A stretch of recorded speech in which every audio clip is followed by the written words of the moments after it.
Sushmita, thank you so much for being here for the 4th edition of the Aster Guardians Global Nursing Awards.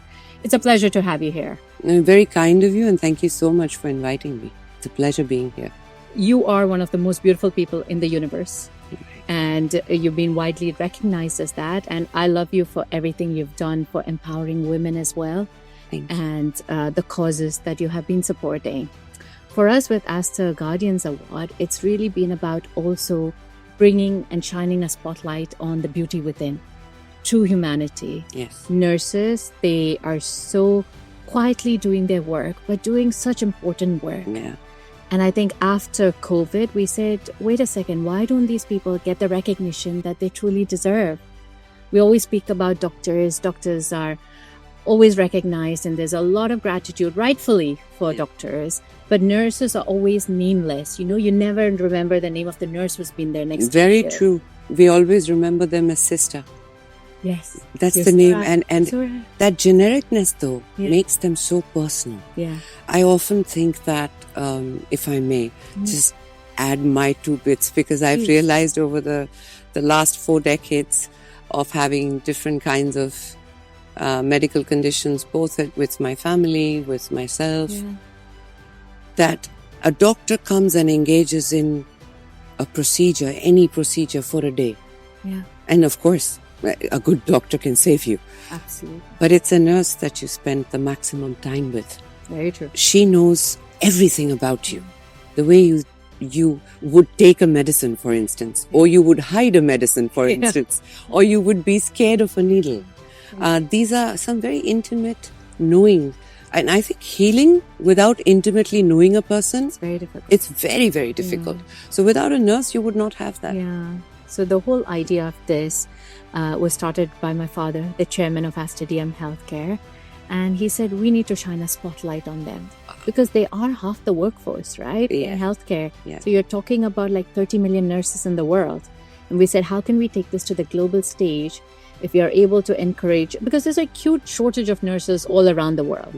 And after COVID, what's happened is a lot of people kind of withdrew from nursing as well because the burnout is real. It is real. It's intense, it is real. right? And I mean, if we think about it, we were all in this secure environment of our homes. Yeah. While they were around infected needles, infected people, the air that they were Constantly breathing. exposed, right? You couldn't stand in a hospital, let alone work in one. Yeah. So hats off to them. And that's one of the things that fascinated me when I got to know this from the team about Aster. I was like, it's been 4 years. This is our 4th edition. And wow, I mean, just the numbers are staggering. I heard 105,000 applicants just this year. Exactly. So the it's quadrupled, yeah? So it's quadrupled from 25,000 the first year. It was 25,000 the first year alone. Wow. And almost 200 nationalities coming together. Oh, that's wonderful. Yeah. That really is wonderful. Yeah. So it's, and we say with nurses, there's a network effect. You speak to one, 100 more who know about it, right? So how do you really kind of give the profession that center stage and celebrate them, right? So this is all about celebrating. Yeah, I have to add here that I haven't heard of any other platform or company or a pharma company or otherwise celebrating nurses. Not just celebrating them and giving them 2 words of kindness, but also giving them, $250,000 US. Now that's a true celebration. And also I was looking at the criteria where you choose the winners, and hats off to the jury members, because 105,000 applicants is like not easy, right? Staggering number. But the idea that they get an opportunity to participate only if they've been consistently. Like I saw one of your nominees was finalists, I think, was 34 years in the industry. Yeah. Oh, yes. As a nurse. Yeah. And some veterans. There's some veterans. Yeah. And then you kind of know that their effort has been consistent and that they've not just made a difference to the profession and to, well, the honor of being this job profile, but also to teaching other nurses. Yeah. And the education of other people and in becoming an inspirational figure for them to step forward. I think it's fantastic. So I don't know if you have any any recollection of any Oh, I moment? have too many. Really? Yeah, I have too many. I could literally write a book.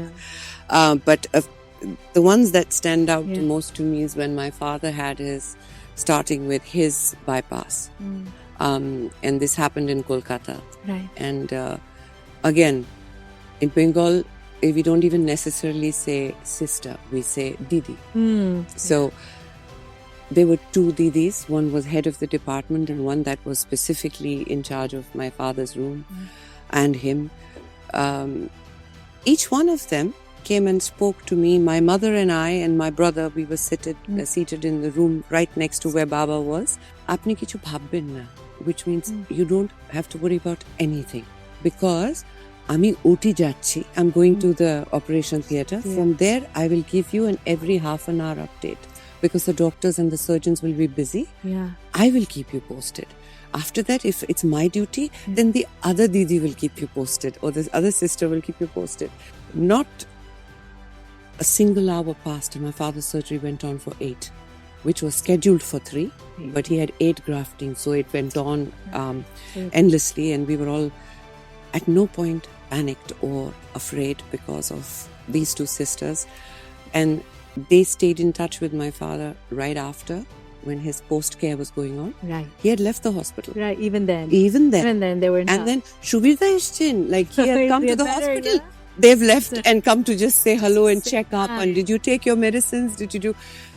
They've kind genuine of care, isn't it? Genuine care. You can't pretend to care.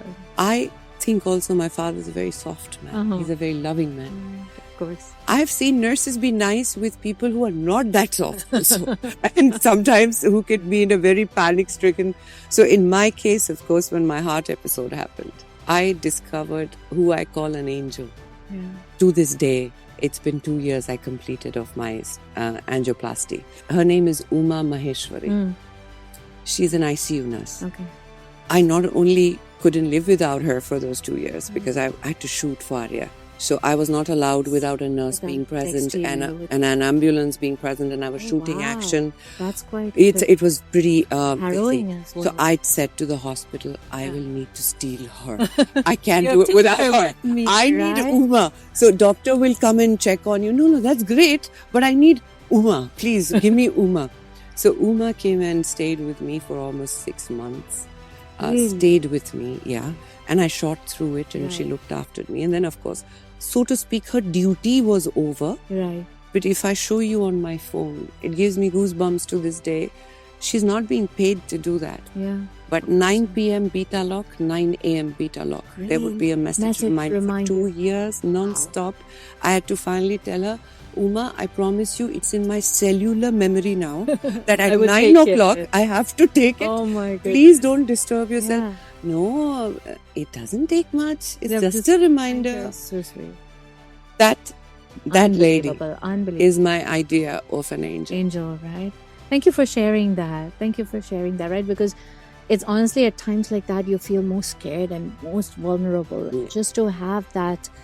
And sometimes that support. Have you noticed this? When you're really sick or unwell, or you're going through a very traumatic physical experience, anybody who walks into the room, they don't have to say nice things to you. You can see in their eyes if you have hope or if you're in a hopeless position. A nurse with those eyes can give you hope. Absolutely. In the most trying of times. Absolutely. Without a word. Without saying a word. It's just looking at her and you know, okay, I'm fine. Everything will be okay. I'll be okay, right? And that's so important. No, thank you. Thank you for sharing that. So, a lot of the nurses, a big majority of the nursing population are women, and you are, again, an inspiration to women. So, what is your message to women across? I have actually no message for you. I just want to learn from you how you do what you do. Honestly, because it's like a mother. Being a mom is a thankless job. And yet we do it with as much commitment and as much love and go beyond what is written in its capacity. You as nurses do the same. And you as women have the ability to multitask like no one else I know on the planet. But I do want to say, look after yourselves while you do that. Because your life is very, very important to so many others. and it is an absolute privilege to be able to take part in the Aster Guardian Global Nursing Awards event today, because in my small way, I get to be a part of this celebration. Congratulations. Thank you. Thank you, Sushmita. Thank you so much. I commend Dr. Moopen for his commitment to recognizing the critical contributions of nurses. My congratulations to the nurses being recognized today. To you and to all nurses, I offer my deep thanks for everything you do to make the world a healthier, safer, fairer place.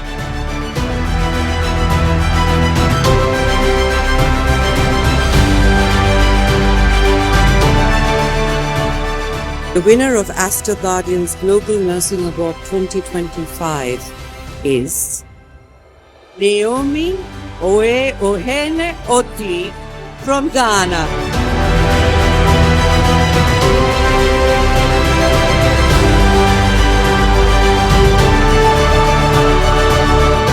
Over 2 decades ago, I began my nursing journey with a simple mission: to ease pain, bring hope, and walk alongside those battling cancer. Thank you very much. May God richly bless you all.